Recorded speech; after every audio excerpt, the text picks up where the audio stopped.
welcome Sarah Waters back to Hometopia for your second visit. Thanks very much, and congratulations on Paying Guests. Thank you. Which I guess has been out for over a year now. Yeah, just over a year. But now out in paperback. Could you just tell us a little bit about the background to the story? Well, The Paying Guest is set in 1922. It's set in London, specifically in South London, a bit of suburban South London called Champion Hill in Camberwell. And it's very much about kind of class and gender changes, I suppose, that occurred in the wake of the First World War. So it's a world in which the middle classes have lost their money and they've lost their income. So in this suburban house in Champion Hill, there's Mrs. Ray, a widow who's lost her sons to the war, and her daughter Frances, and they've had to bring in lodgers. They're the paying guests of the title. Leonard and Lillian Barber, a lower middle class couple. They move in. The houses have to get, the households have to get used to each other, and Frances and Lillian become a bit too friendly, and with interesting results. So you return to a lesbian theme after your straying away in Little Stranger. Brought back to the fold, yes. It's interesting. Do you feel an obligation to include lesbian characters in your work? I don't know, which is why I felt I could write The Little Stranger, which is actually a novel very dear to my heart, because it's all about the Gothic, and I love the Gothic, and lots of my novels have Gothic touches, including, I guess, The Paying Guest in a way. But with The Little Stranger, it was an opportunity to write a haunted house novel. It was something that I'd been interested in doing for a long time, and it was clear to me from the start it wasn't a queer book, or in the obvious way anyway. It wasn't a gay or lesbian book. And so, it was sort of interesting to write without lesbian characters, because I've used lesbianism as a sort of narrative engine in lots of my books, and I'm known for it. And I did kind of miss it. So it was nice in The Paying Guests to get back to lesbian characters and to lesbian desire. I mean, it's a book about a love affair, that has really dramatic consequences. So it was I could really get my lesbian teeth into it, as it were. The 20s, interesting, because there seems to have been a rash of books set in the 20s. And I don't know whether that's because we're currently going through the whole 100 years since the First World War. But I was thinking of Camilla Shampsey and Pat Barker, and also, of course, obviously the big cultural reference at the moment, Downton Abbey, would be... R.I.P. Downton Abbey. I can't bear it. Now, interesting, with Downton Abbey, it is full of anachronisms, which drive me bonkers. And I would say this absolutely isn't full of... How do you guard against getting those awful historical misreferences? Lots of research and kind of making it a priority. I mean, in Downton Abbey, it's not, getting it absolutely right is kind of not the priority. It's not, you can still have the show, you can still keep the spirit of the show without being too finicky about details. But with my historical fiction, I do like to get the details right, but I think more crucially, I like to get the social landscape, the kind of mental landscape, the mentality of the period, the smell of the period. I like to get to know that almost before I begin writing. I feel I need to be getting to grips with that before I can start writing, really, because for me the characters and the plot emerge from the research I do as a way of exploring some of the issues I'm seeing at work in a period. Is the plot already in your head when you start doing the research, or is it emerging as you're doing the research? It's been different each time, because sometimes I will know enough about a period, even if it's not very much, to get me going. So, for example, with The Night Watch, which is my novel set in the Second World War and just after, I really didn't know much about the Second World War when I started it, but I knew enough, I knew that women had had quite an interesting wartime experience, and that lots of young women had had lots of adventures of all kinds, during the war. There'd been all sorts of possibilities opened up. And I also knew that with the return to peace, some of those opportunities had been closed down, and that lots of women and men felt rather, sort of aimless as a result. And I was interested in exploring that, and so that was my way in to the 40s and to The Night Watch. But with The Paying Guests, I must admit, I didn't know much about the 20s at all, and I certainly didn't have characters or a plot in my head at all when I started researching it. And for a while I was reading and not quite getting the inspiration I needed from the period, and then I found a path and began to understand the period more and to see the kind of recurrent issues, and then I began to think about class, and I mean the things I always think about really, you know, class and gender and sexuality and secret stories and crime in this case, and the characters began to kind of rise to the surface of all that, and then they were.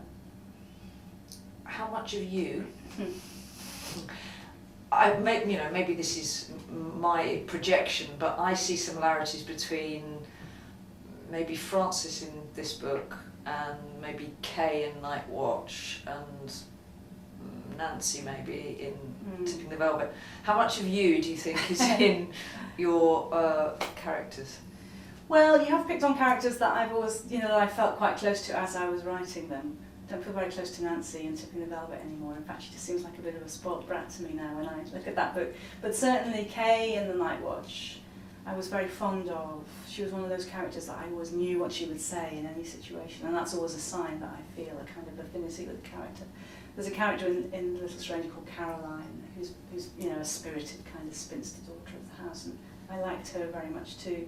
Yeah, and certainly Frances. I think of all my characters really, I was very fond of Frances. She's not perfect, she's rather flawed at times, but then that's life, isn't it? We all are. I suppose it helped make me like her really. So there's kind of a lot of me in those characters, but inevitably it's a me that gets kind of translated into another period. It's me taking my experience of the world and sort of putting it through the lens of the past and thinking about how it might fit or how I'd respond differently in a completely different sort of social landscape. This is a bit of a random question, but it's something that occurred to me when I was reading it. Cigarettes. Oh yeah. As a reformed smoker, they have a significance to me because they're one of those things that I would love to be able to do. I absolutely adored smoking, but unfortunately, for obvious reasons, I realised I shouldn't be doing it anymore. But I think it has quite significance in the story, the way you use it as a kind of a motif. Was that a conscious? Well, cigarettes often pop up in my novels. It's true. I've never smoked myself, apart from one really ill-advised cigarette in my youth that just made me sick.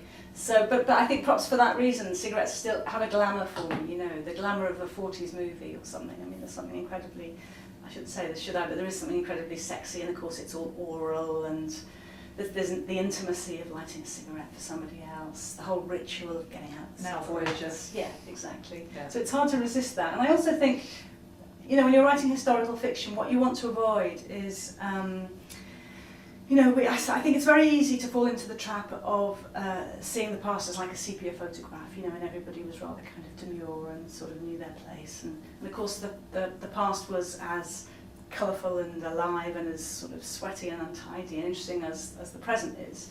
And I think to show women in particular smoking in a historical setting can slightly surprise us and confound our ideas about the past. The 20s was a period in which women were beginning to smoke in a big way. Virginia Woolf used to roll their own fags with shag tobacco. And there is something amazingly unladylike in a way about smoking, and it's selfish and it's about appetite. And it felt appropriate especially for Frances in this novel, but then for my women characters I want to kind of claim some of that really, I suppose. And the other thing I wanted to, you already alluded to it a little bit, is ghosts and the Gothic. Certainly towards the end, the house starts to,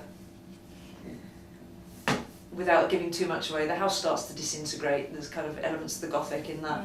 And Lillian, I think, says that she's seen ghosts. That's right. I wonder, do you believe in ghosts? Have you seen ghosts? I can't say I exactly believe in ghosts. I kind of want to believe in ghosts because they're such an interesting idea. I think if I ever did see a ghost, I would be freaked out. I don't think I'd like it. I'd worry where it was going to end. Would I start seeing ghosts all the time? You know, would I turn into that little boy in The Sixth Sense? You know, that would be really inconvenient, wouldn't it, if you saw ghosts all the time? Yeah.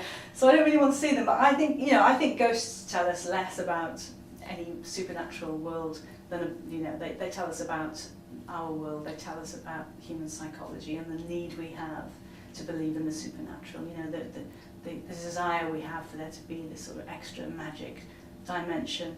And of course they tell us a lot about grief, you know, we can't let go of people we want them. And they tell us about guilt. Ghosts are great about guilt. You know, we talk about the psychology of guilt by using words like I'm haunted, you know, I'm haunted by this thing I did or didn't do. Yeah. Mm. And because Affinity was obviously all that whole kind of spiritualist, Conan Doyle kind of world of, because he was really into that, wasn't he? He was, and it was big business, you know, spiritualism in the Victorian and Edwardian period. And again, rather poignantly, you know, those were periods, especially after the First World War, when people were used to losing loved ones, you know, on a big scale, and so there was this sad appeal to the supernatural to kind of put them back in touch. But yeah, Affinity is about people exploiting that to a certain extent, you know, exploiting our desire for this sort of, our desire for there to be something else. Do you watch any of the psychics on the TV? I don't. I have sort of been to psychics once or twice, but I must admit I've never been terribly impressed. But there's obviously something in me that, you know, keeps going, wanting to go back to them. You're hoping that they'll get it right. Convinced, yeah.